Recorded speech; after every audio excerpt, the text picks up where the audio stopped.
Expediente especial en Bajo la Lupa de Gale por ANUR TV. Vamos a tratar un tema que está en boga y en boca de todo el mundo en la República Argentina. ¿Qué pasa con la comunidad mapuche? ¿Qué pasa con este pueblo originario? ¿Cuál es la verdad de lo que está sucediendo, aparte de la desaparición de Santiago Maldonado, de saber la situación real, los reclamos verdaderos de la comunidad mapuche y los intereses que se esconden detrás de toda esta situación? Para eso tenemos un invitado muy especial. Estamos con Mauricio Nilián, de la comunidad mapuche. Mauricio, presentate, decinos quién sos, qué actividad tenés, para que la gente pueda saber qué fuente estamos contactando para interiorizarnos sobre el tema. Bienvenido a Bajo la Lupa. Chau tu Peñi, Incheta Mauricio Nilián Piñén, Mapuche Huiliche, Huiliche Uluche, Incheta Mendoza Guarriameu, aproximadamente del año 1990.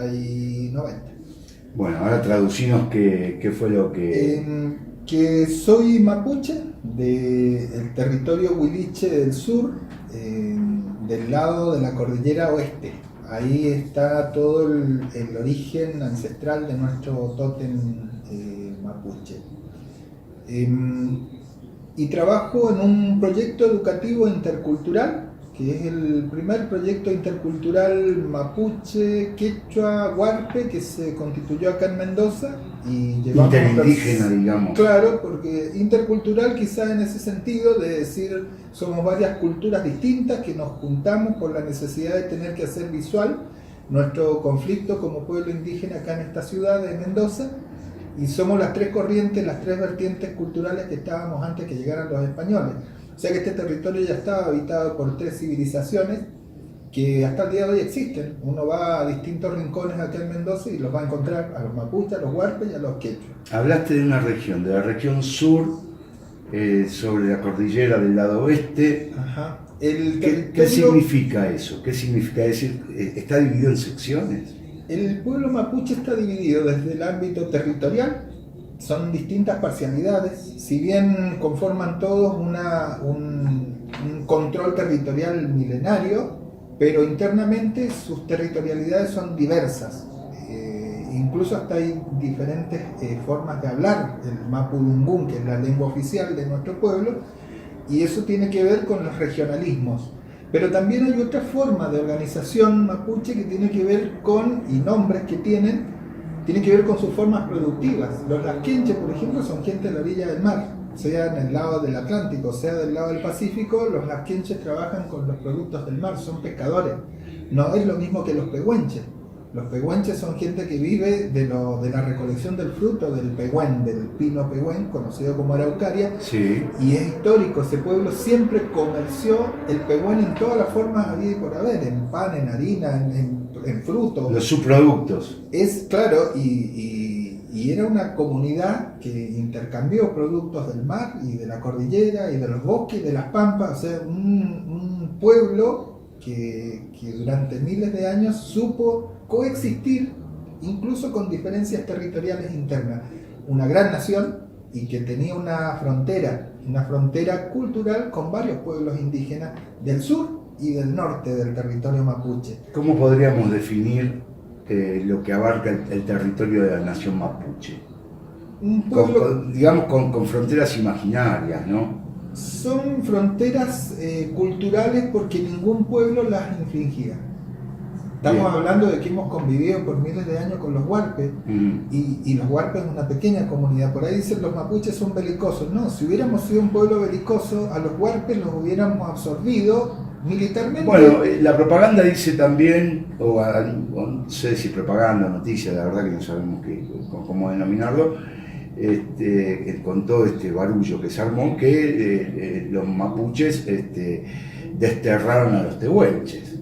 Bueno, justamente de eso se trata nuestro proyecto de educación intercultural indígena, que ahora somos nosotros los que vamos a hablar de nuestra historia y ya no vamos a permitir que antropólogos, arqueólogos y académicos educados en la cultura occidental, hablen desde nuestra perspectiva, o sea, impostando la voz. Nosotros tenemos autoridades. Conozco mucho de eso, ¿eh? Claro. Conozco mucho de eso. Conozco orientalistas, islamólogos. Ese es el eurocentrismo elevado a su máxima potencia, que es capaz de hablar de todas las culturas. Hablan en nombre del Islam, en nombre de los árabes, de distintas civilizaciones, tergiversan, desinforman, deforman. Conocemos muy bien lo que es eso, en eso nos sentimos plenamente identificados.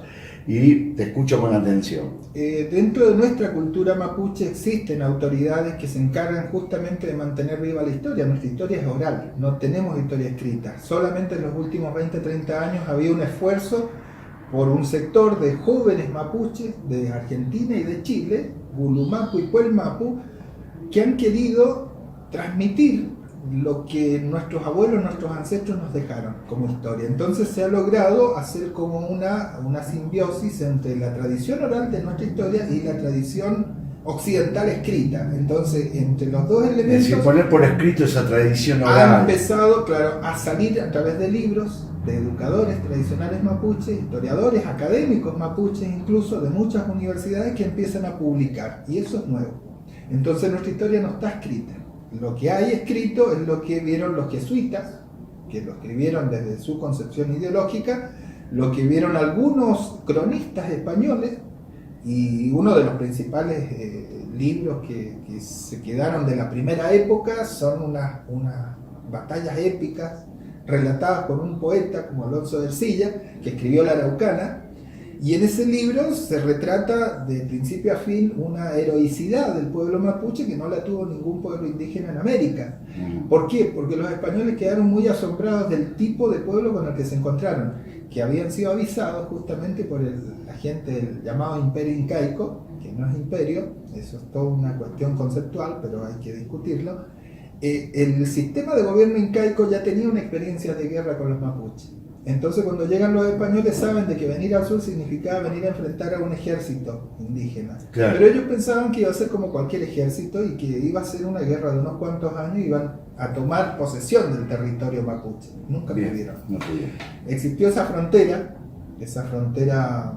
cultural, que se constituyó a partir de un pacto de paz con el Imperio Incaico. O sea, primero fue la guerra con los incas, y se establece un acuerdo de paz y de convenios económicos, culturales, políticos y hasta familiares, porque hay familias en común entre mapuches y quechuas y aymarás en esta zona de frontera mapuche. Lo mismo podríamos decir de los huarpes, de los guaraníes, de los comechingones en la zona de Córdoba.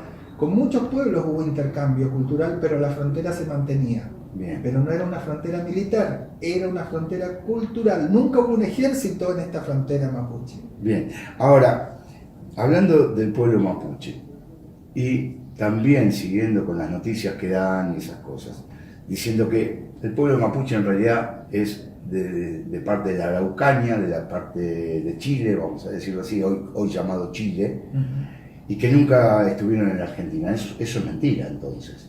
Claro, porque todos sabemos de que cuando se constituye el virreinato del Río de la Plata, 30 años antes de que aparezca la Argentina, el virreinato del Río de la Plata se establece desde Buenos Aires hasta Mendoza, se podría decir, porque Mendoza era de la Capitanía de Chile, pero Mendoza era una provincia de la República, o la Capitanía de Chile, no era república en ese momento. Sí, de esa sección pertenecía, claro, que pertenecía al virreinato, vamos a decirlo así. Y en este caso a la Capitanía de Chile. Pero el virreinato del Perú llegaba justamente hasta la frontera con el territorio mapuche, desde el Atlántico hasta el Pacífico. O sea, era el territorio ancestral mapuche, ya estaba con la frontera establecida con los españoles en esa época del virreinato del Perú.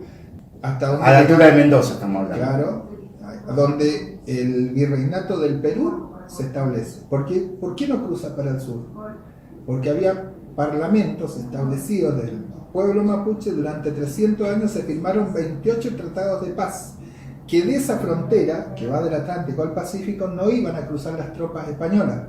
Cuando se cruzaban las tropas españolas se rompían los tratados. Estamos hablando de 300 años de guerra, 28 tratados de paz, que incluían un lado de la cordillera y el otro lado de la cordillera. Porque si no hubiera sido muy fácil hacer una estrategia militar de pinzas y por el otro lado de la cordillera atacar a los mapuches del lado chileno y aprisionarlos y extinguirlos, exterminarlos militarmente. Era imposible, porque por el lado del este de la cordillera, lo que hoy día se llama Patagonia, también había un ejército mapuche dispuesto a defender el territorio.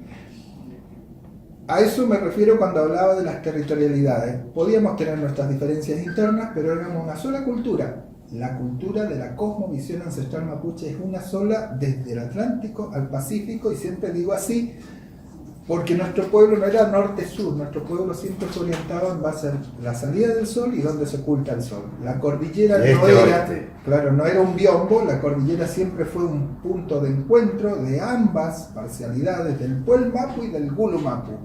Entonces estamos hablando de un pueblo que Puel Mapu, Gulu Mapu, estamos hablando de Occidente y Oriente, por ejemplo. Claro, Puel Mapu es territorio del este, así se traduce. ¿Territorio del este de quién? De la cordillera. Claro. Y Gulu Mapu es territorio del oeste de la cordillera, pero la cordillera no es frontera, sino que es punto de encuentro de ambos pueblos. Bien. Y que forman una sola territorialidad. Ahora nos vamos a ir a un pequeño corte. Volvemos y vamos a adelantarnos un poquito más en la historia para poder comprender lo que está pasando en la actualidad igualmente. Pero también la conformación de los distintos grupos del pueblo mapuche, porque yo creo que no es homogéneo en ese sentido, ¿verdad? Sí. Ahora me lo explicás. Sí. Estamos acá en Bajo la Lupa de Galeb, especialísimo desde Mendoza, hablando sobre la cuestión mapuche. Ahora volvemos al segundo bloque para seguir hablando con Mauricio Nilian.